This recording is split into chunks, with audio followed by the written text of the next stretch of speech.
Sometime last year, I was going for my morning walk in my neighborhood, just contemplating as I walked along, and all I could really hear were the morning greetings of the mockingbirds. I love those sounds. And seeing the big trees all around me. Nobody else was around, or so I thought. All of a sudden, Tina Turner's voice came running into my head. What's love got to do with it? Well, I may not sound like Tina, but you got it. Got it. This really happened. I'm not joking. And so I turned around and I looked and I thought, somebody's got to have a window open or a radio cranked up or something. And there was nobody, just me and the birds and the trees. This is strange, but stranger things have happened. So I went on my way, continued with my walk, and I couldn't get it out of my head. What's love got to do with it? It was going round and round in my head. Finally, I said, all right, there's got to be some kind of message here. I always carry my cell phone with me when I'm on my walk. So I thought, I'll look the lyrics up. So I looked up the lyrics, listened to them, and I remember some of the song. And I thought, there's really no message, and it's really not a very happy song, And why does love have to be a second-hand emotion? I never got that one. So I just decided that, as I visioned Tina up there on the stage, and how many of us here have seen Tina, that she was belting out that song. She was belting out Proud Mary and doing her Tina dance, as only Tina could do. Well, I stopped doing this yesterday because Alan had to rub biofreeze on my back after I did it. So I thought, that's her special dance that she did. So I realized when I tuned into my intuition that this was the message for whenever I was going to do my first talk for our center, that this was my first 20-minute talk for you, and this was the title. So what's love got to do with it? So here we go. The maiden voyage. So as we journey together through these next few minutes, I'll be covering some key points from the book of The Art of Contemplation, and it's the gentle path to wholeness and prosperity. And it's one of our bookmark books, and it's for March and April that we have. And so Reverend Eileen and Reverend Michael had spoken some to this book. So what I'll do is a little bit of a review and then talk on some of the other aspects we haven't covered yet and just kind of wrap it up as part of the talk. So why do we talk about contemplation? Well, it's a mainstay that has been around for eons through spiritual traditions around the world. And Richard Rudd says that the purpose of contemplation is actually to find connections. And when we find connections, we actually build bridges. And when we connect and we build bridges and connect and build bridges, then what happens is it evolves to the realization that everything in life is connected to everything else. And it's bound by love. And that's the cool thing, is just to remember that as we connect. So what are some of the ways? I know you spoke about this briefly when Reverend Eileen spoke. What are some of the ways, so we can review? Some people may not have been here then. How do you contemplate? Go for a walk. That's another way. Playing the piano, yes. Smelling the roses, yeah. Singing, oh, yes. And one of my favorites also, besides being in nature, is hanging up the laundry on a line. In the summer day, warm summer day, it's a Zen thing, but it's also an anal thing for me because I'm a Virgo. So I just love that. And I miss having a regular line where we're living now, but Alan and I have had that for a long time. So Reverend Eileen and Michael, as I mentioned, have covered some of this, and Reverend Eileen actually covered part of the first key point, and that's the mental contemplation, which is the technique of pausing. So we'll review that just briefly, and also we will go on to the other two key points. So that was the emotional contemplation, which is the technique of pivoting, and then the physical contemplation, which is the technique of merging. when I was 7 years old, there was a recession going on, the 1950s. I'm dating myself a little bit. And my dad was a professional truck driver.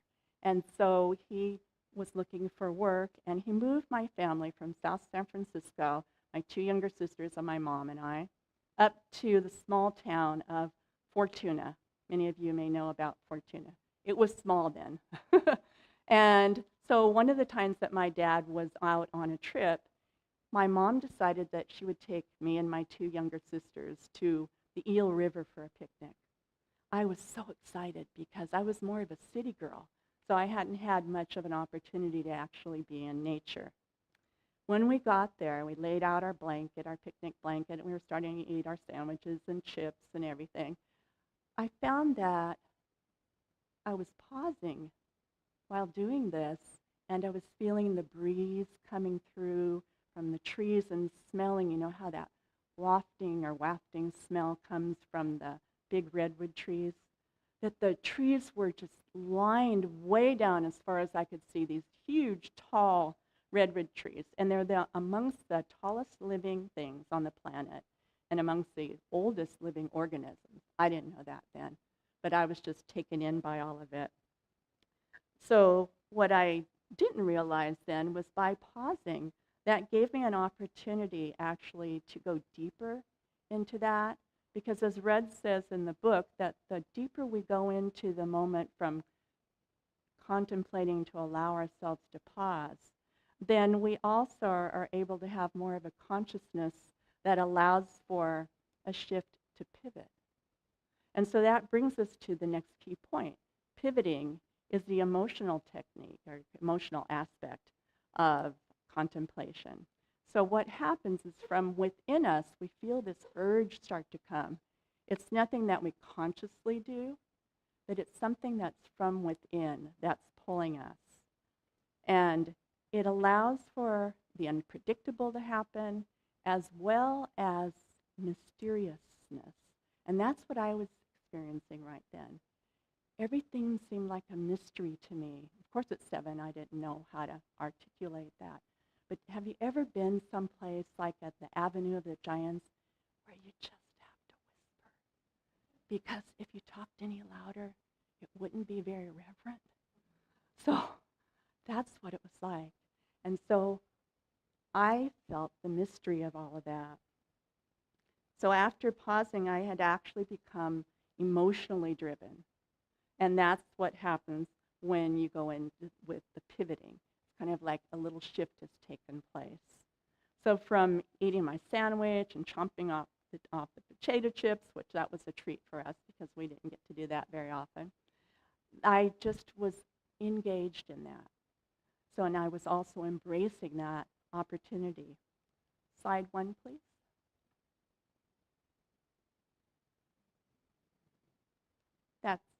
It's the other side. The other one. Oh, yes, it was that. I'm sorry. It was the... I'm ahead of myself. There you go. Sorry about that, Scarlett. So while we were sitting there, I happened to see a couple of adults and some kids going into the forest. And I was always a curious kid. I'm one of these kids that wants to know why. And as I'm not just a kid, right, Alan? I always asking questions. And I like to explore. So I wanted to go in there. So I asked my mom, can we go in there? I want to see what the forest is like. I hadn't been in a forest. And so we followed the people that went in there. And when I got into the forest, I was so in awe. I'm hoping everybody can see this okay.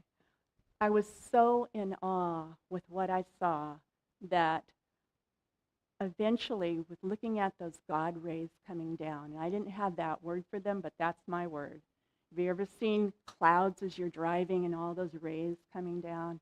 That's what it was for me, and I was mesmerized as a kid, standing there to where eventually, after seeing like the particles that are in the light and feeling the warmth of the light on my face,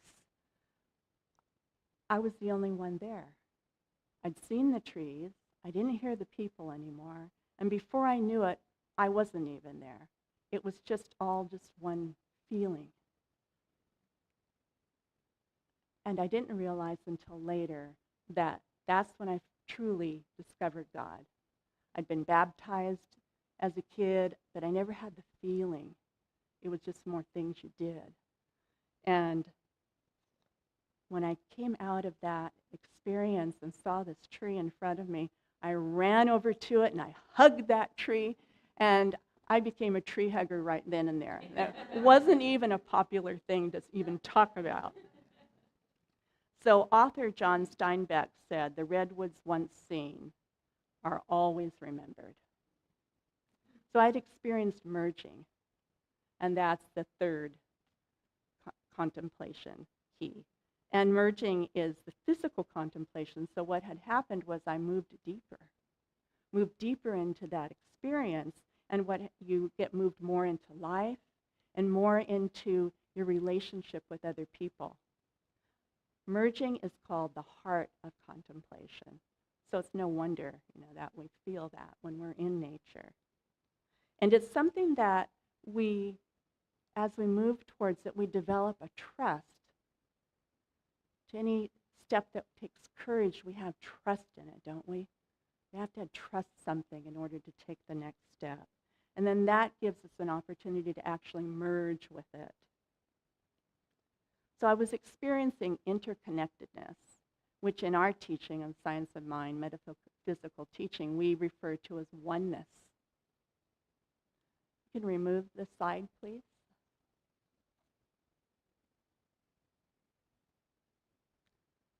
So last year, or maybe it was the year before, Reverend Kathy, during one of her talks, passed around a basket. Some of you may have been here then, and there were cards inside. Reverend Kathy invited everyone to pull a card. And if they felt comfortable, go ahead and read the card. Well, I did. I chose the card. And my card says, "I choose to learn through love." Might be a little hard to read from here. This card has been on my altar ever since. And it reminds me that when I do my daily spiritual practice, to remain open to love for within myself.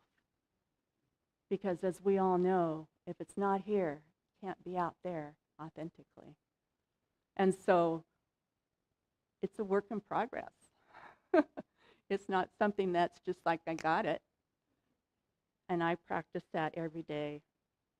And Ernest Holmes, our founder, Dr. Ernest Holmes, quoted for love that it's the sole impulse for creation.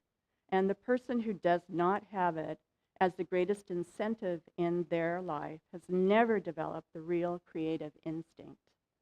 No one can swing out into the universal without love, for the whole universe is based upon it. And Paul Selig, in his book, The Kingdom, Book 3, the Beyond the Known Trilogy, said that when you learn through love, you are in agreement with another's divine true nature. So practicing embracing love is eternal. It never has an end, no end to its depth. Slide 2.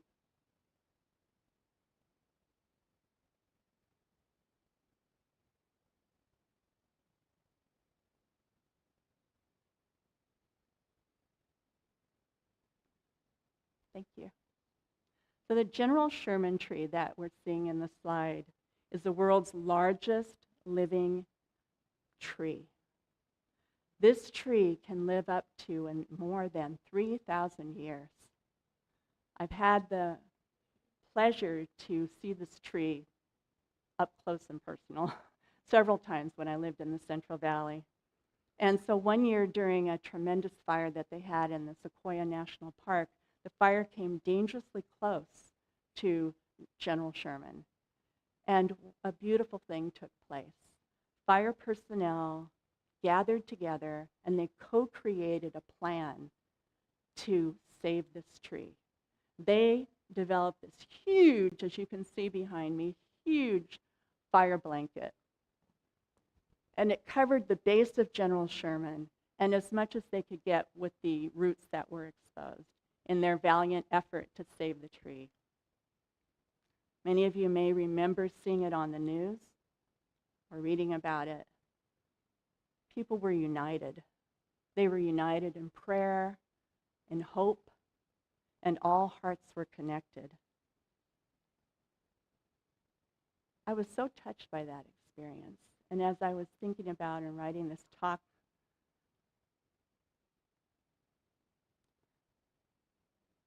it was really touching because those beings have something to teach us.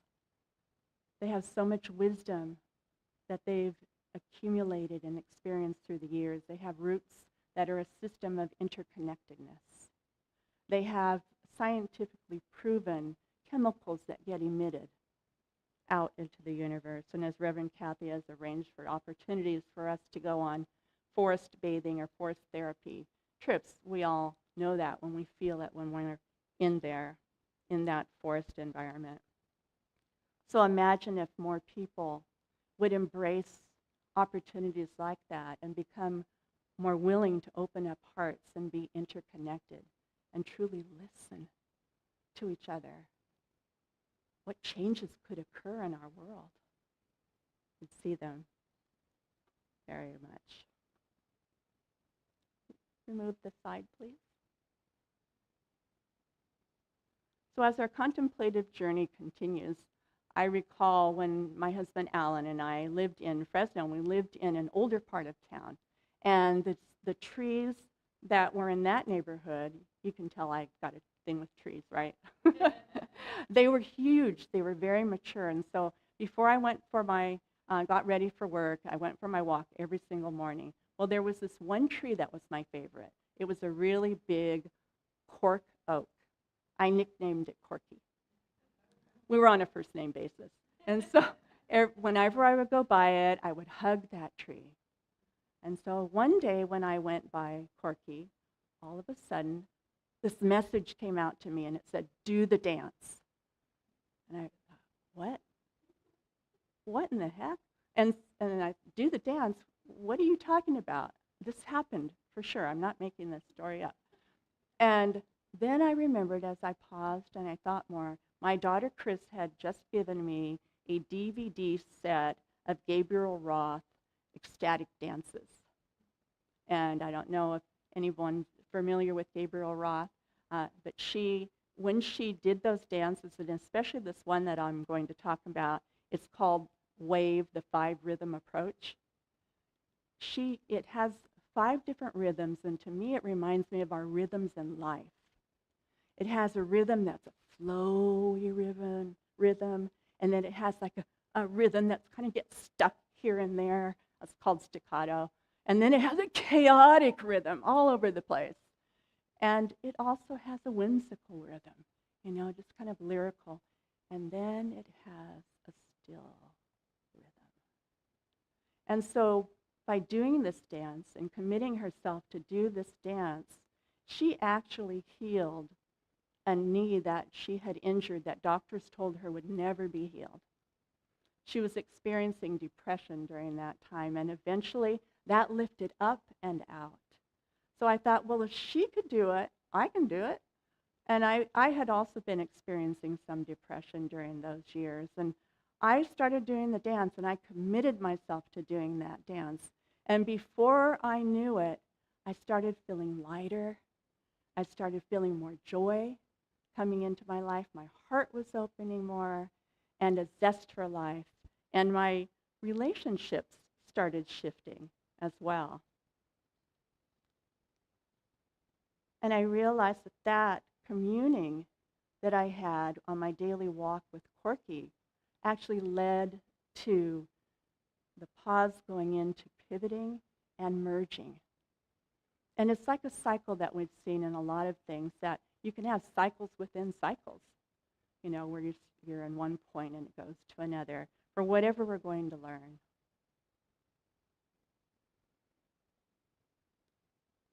So contemplation first begins in the mind, and it affects our emotional life and our relationships. And we might experience more clarity and more calmness along with that.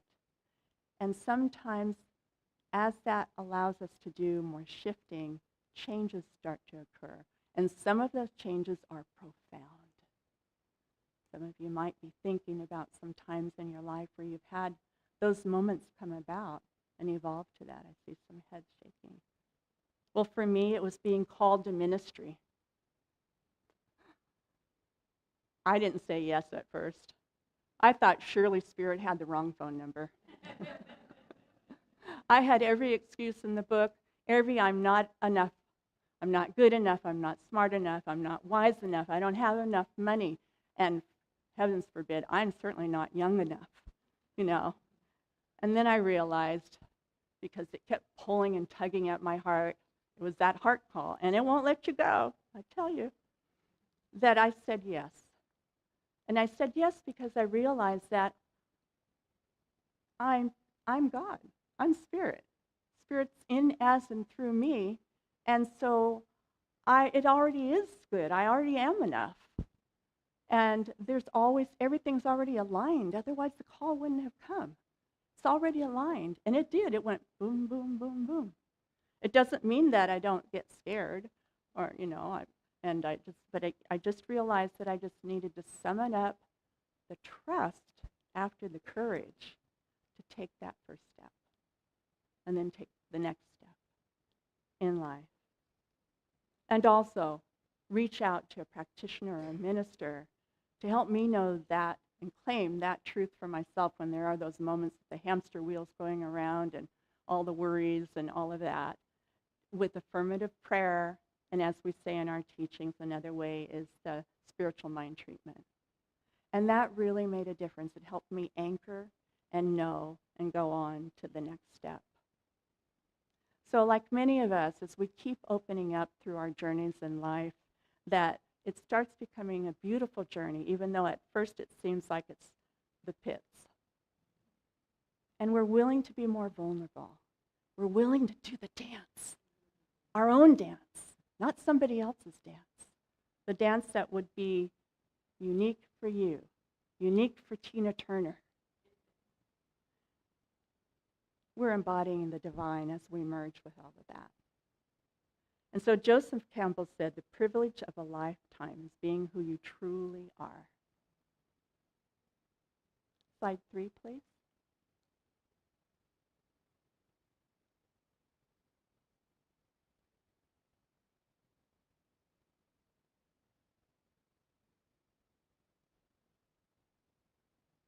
So I encourage each of us to allow ourselves to have those contemplative moments.